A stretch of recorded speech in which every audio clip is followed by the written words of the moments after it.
All the villagers are fearful of the twins. All the villagers are fearful, their faces etched with worry as they shuffle through the cobbled streets, eyes darting nervously to every shadow, every whisper of wind. The once peaceful town of Eryndor has become a place where silence weighs heavily, where the absence of spoken words seems to hang like a curse. Rumors of strange, unsettling dreams have spread like wildfire. People are losing their voices, their thoughts tangled in some unseen force. The villagers feel it, a growing unease gnawing at their souls, but none dare speak openly of the fear that grips them. The power of SoulSpeak, the ancient gift to hear others' emotions and memories, is being stirred once more, and with it, an unseen darkness that no one can. Once upon a time, in a quiet lush village nestled in the heart of Africa, lived a woman named Zara and her husband Lamine. They had been married for many years, building a life of simple joys, working hard together, sharing laughter and dreaming of raising a family. Yet one wish had remained heartbreakingly elusive. They had no children. Although Zara had become pregnant multiple times, each pregnancy ended too soon, the babies lost before they even had a chance to grow. With each loss, Zara and Lamine grieved deeply, and soon rumors began to spread through the village. Some said Zara must be cursed, while others believed she had somehow invoked the anger of the gods. As the whispers grew louder, even Line's family began to doubt her, suggesting that perhaps Lamine should consider marrying someone else, someone who could give him healthy children. But Lamine loved Zara too much to listen to such talk. He held her hand through every loss and assured her that he still had faith. He knew in his heart that they would one day be blessed with a child. After years of waiting in quiet despair, Zara became pregnant again. Her emotions were a mix of hope, excitement, and a great deal of fear. The villagers kept a cautious distance, unwilling to get their hopes up after witnessing Zara's past losses. But this time something felt different. Zara carried the pregnancy through month after month, and finally one morning she gave birth not to one but two beautiful daughters. She named them Iana and Talia. The news spread like wildfire. The birth of twins was unheard of in the village, and the twin girls quickly became a marvel to everyone. Villag, who had once doubted Zara, now came to her home bearing gifts of fruits, flowers, and sweets. The entire village rejoiced, seeing the twins as a sign of good fortune. They believed the girls were a blessing from the river goddess herself, who had finally heard Zara's prayers and granted her wish. As Iana and Talia grew, they became the very heart of the village. Everywhere they went, laughter and cheer followed. They had a glow about them that made people smile, and their joyful spirits were infectious. The twins had bright sparkling eyes, quick smiles, and an adventurous curiosity that filled everyone with delight. From one festival to another, they were the pride of the village, showered with love and surrounded by those who adored them. But as time went on, the villagers began to notice something peculiar. Iana and Talia seemed to have a unique, almost mystical quality. Occasionally things would happen around them that defied explanation. Once Auntie Alma, an elder woman from the village, who often helped Zara around the house, took Iana and Talia to the village market. As the girls wandered among the bustling stools, they grew curious and innocently took some fruit from Alma's basket. Annoyed, Alma scolded them and slapped their hands lightly just to remind them to ask next time. But Ian and Talia merely smiled at her and said, "Be careful, Auntie, because whatever you do to us will reflect back on your own daughter when you return." Alma dismissed this as childish nonsense, thinking nothing more of it.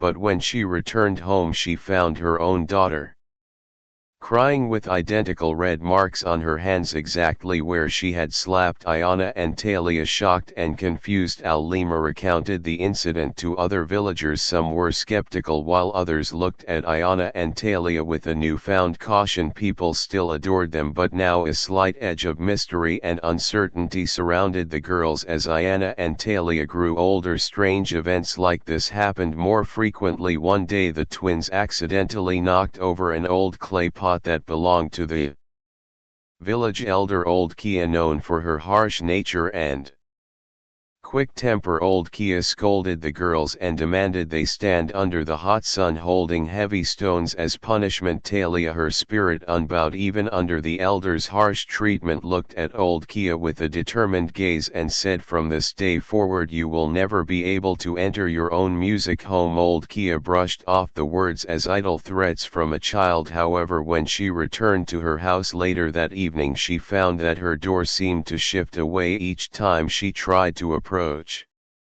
it, no matter how far she walked toward her home. The doorway continued to elude her just a few steps beyond her reach. Exhausted and frightened, Old Kia finally gave up and sought out the twins, begging for their forgiveness. This incident left the villagers in awe of Ian and Talia's mysterious power, and they began to regard the twins with a mixture of admiration and fear. With each year, Iana and Talia noticed more and more that people around them were growing distant. The villagers who had once adored them now treated them with a sense of caution. Old friends drifted away. Young men who might have once wanted to court them kept their distance, and the villagers' whispers grew louder and more uncertain. The twins felt isolated, their hearts heavy with loneliness. All they wanted was to laugh and play like everyone else, to feel accepted. They wished desperately for a life that was simple and free like everyone else in the village. The longing for connection grew so strong that it led them to consider something they'd never dared before: breaking one of their mother's strictest rules. Since they were young, Zara had warned them to never go near the river in the forest. She had never explained why, but her voice always held a note of fear whenever she mentioned it. Desperate for change and curious about the forbidden place, Ian and Talia decided to venture to the river, hoping that by breaking this one rule they might finally experience a taste of the freedom they craved. When they arrived at the river, the water sparkled under the sun, inviting them to step closer. Other children were playing along the shore, splashing and laughing, and for the first time in a long while, Iana and Talia felt like they belonged. At first, the presence of the twins made the other children uneasy, but Ian and Talia reassured them that they only wanted to play. Gradually everyone relaxed, and soon the air was filled with laughter. Iana and Talia joined in, their hearts swelling with joy as they splashed and played in the cool water. But then something unexpected happened. One of the girls nearby accidentally splashed water onto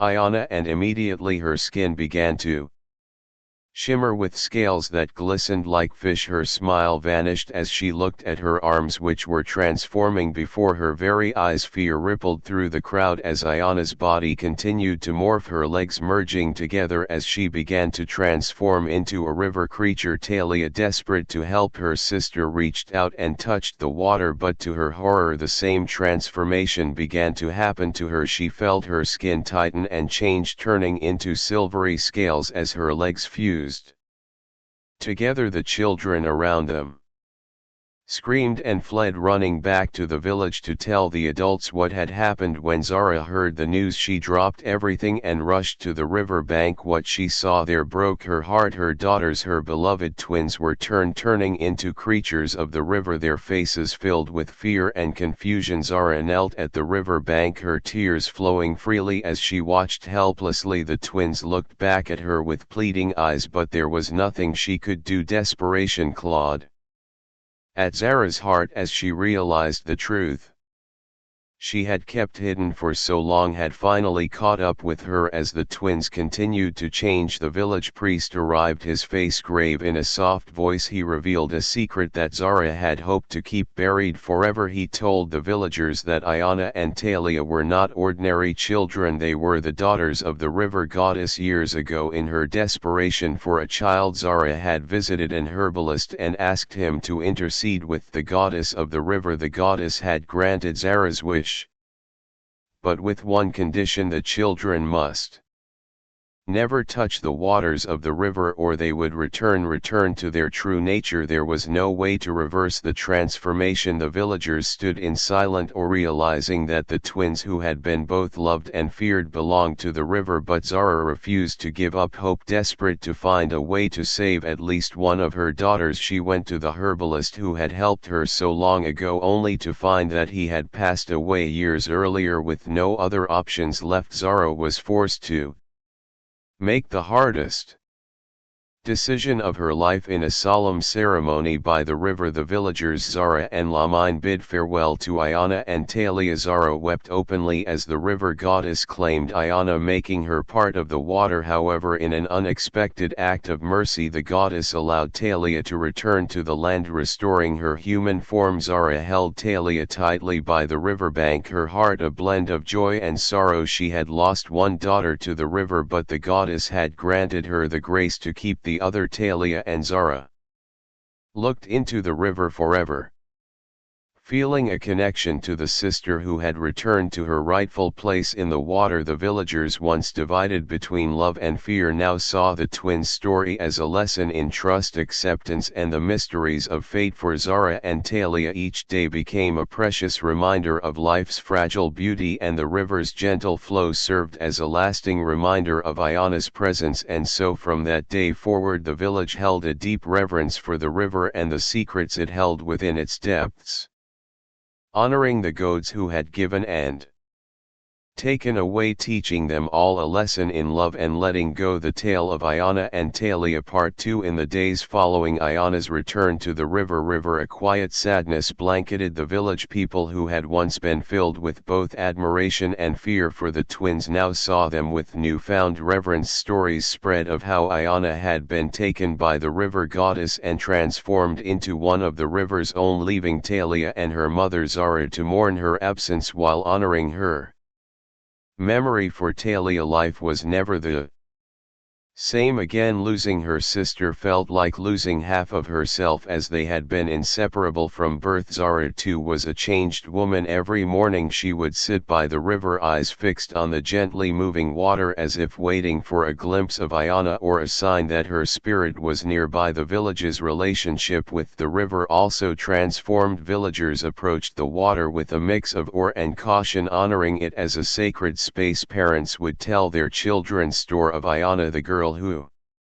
became one with the river, and reminded them to treat the water with respect lest they invoke the goddess's power. The goddess's favor. As time went on, Talia grew into a young woman. Though she missed her sister deeply, she also felt a strange connection to the river, almost as if Ayan was still with her. There were days when she would hear a faint whisper on the breeze or see a flicker of movement in the water, and she would feel comforted, believing it was Ayan reaching out from her watery world. One night Zara had a dream that felt more like a vision. In the dream, Ayan appeared before her, her figure shimmering like water under moonlight, with a voice that seemed to echo from deep within the river. Ayan told Zara, "Do not be sad, mother. I am happy where I am, but I will always watch over you and Talia. The goddess has granted me the power to protect the village from harm." When Zara awoke, she shared her dream with the village elders, who took it as a sign that Ayana's spirit would watch over them. From that day forward, they believed that the river goddess, through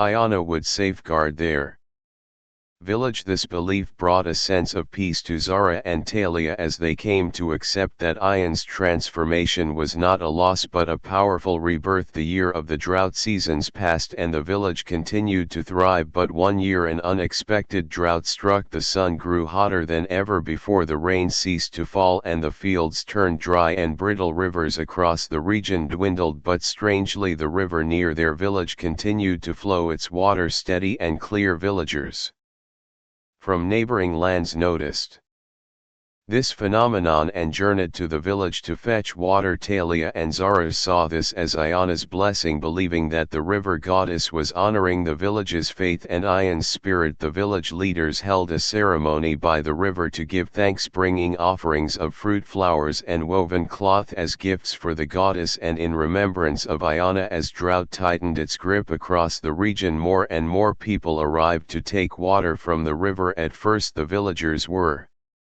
welcoming, eager to help those in need. But as the months wore on, the endless influx of strangers became overwhelming. Some visitors came with respect and gratitude, but others arrived demanding water, treating the river as if it were theirs to take. Tensions rose, and Zara and Talia began to worry that their sacred water source would be disrespected or drained. The water thieves. One evening a group of men arrived under the cover of darkness. Unlike the others, they came not to seek help but to claim the river's water for themselves. Armed with large containers and buckets, they filled them hastily, ignoring the villagers who pleaded for them to stop. As the men continued to scoop water greedily, Talia, who had been watching from the shadows, stepped forward. Her heart raced with anger and desperation as she tried to stop them, but they brushed her aside, laughing at her pleas. Suddenly a strange sound echoed from the depths of the river, a soft, haunting melody like a song carried by the water itself. The men paused momentarily, transfixed, as the water around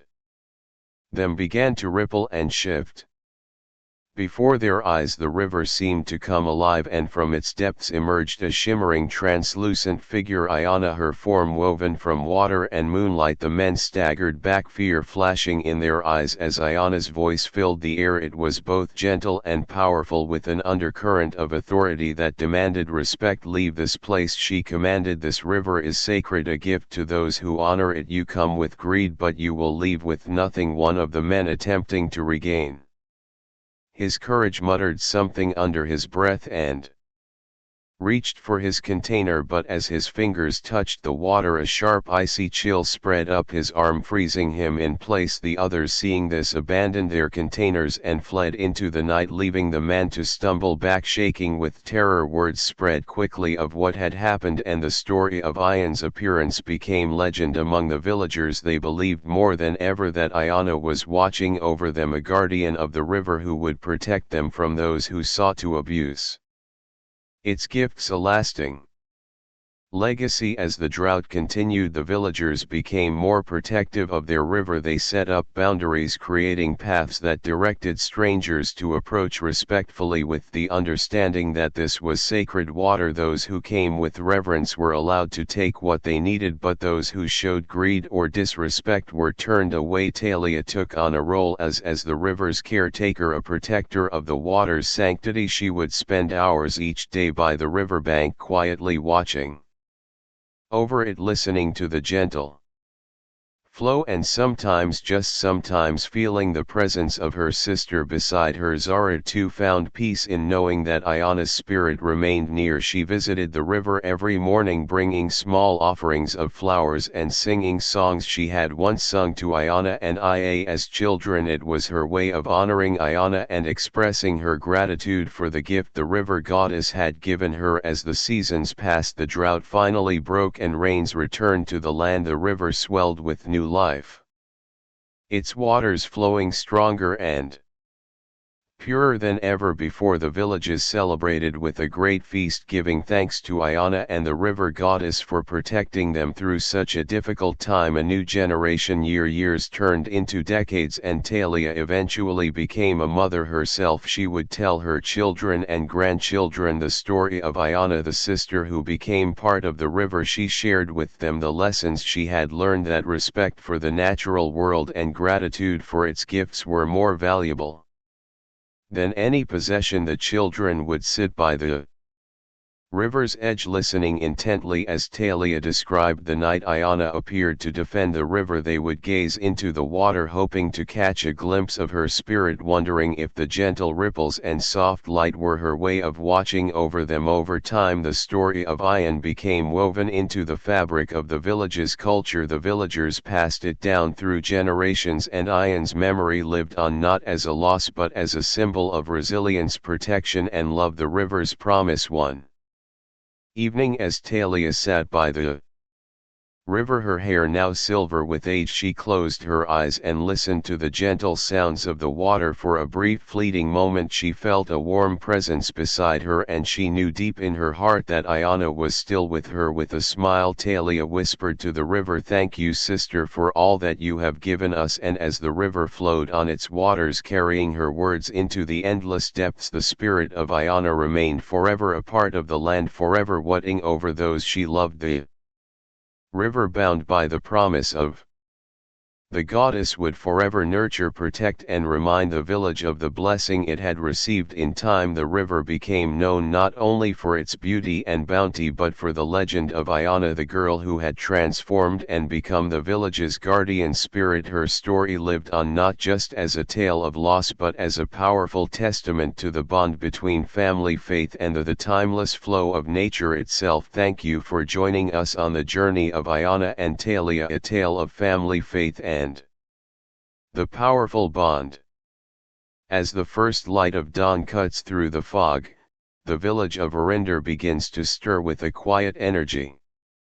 The fear that once suffocated the air now feels distant, as though it has been washed away by something far greater. The villagers stand together in the heart of the square, eyes filled with understanding, their hearts no longer burdened by the silence. Through the power of SoulSpeak, they have connected with one another, truly listened to the unspoken truths buried deep within their souls. The darkness has been driven back, but it has not been vanquished completely. The villagers now know that they must guard their voices, their hearts, and their connections, for the true strength of the village lies not in their hands or their homes, but in the bonds of trust and understanding that can never again be ignored. The silence, once a source of fear, has become a symbol of unity, a reminder of the power that comes from truly hearing each other.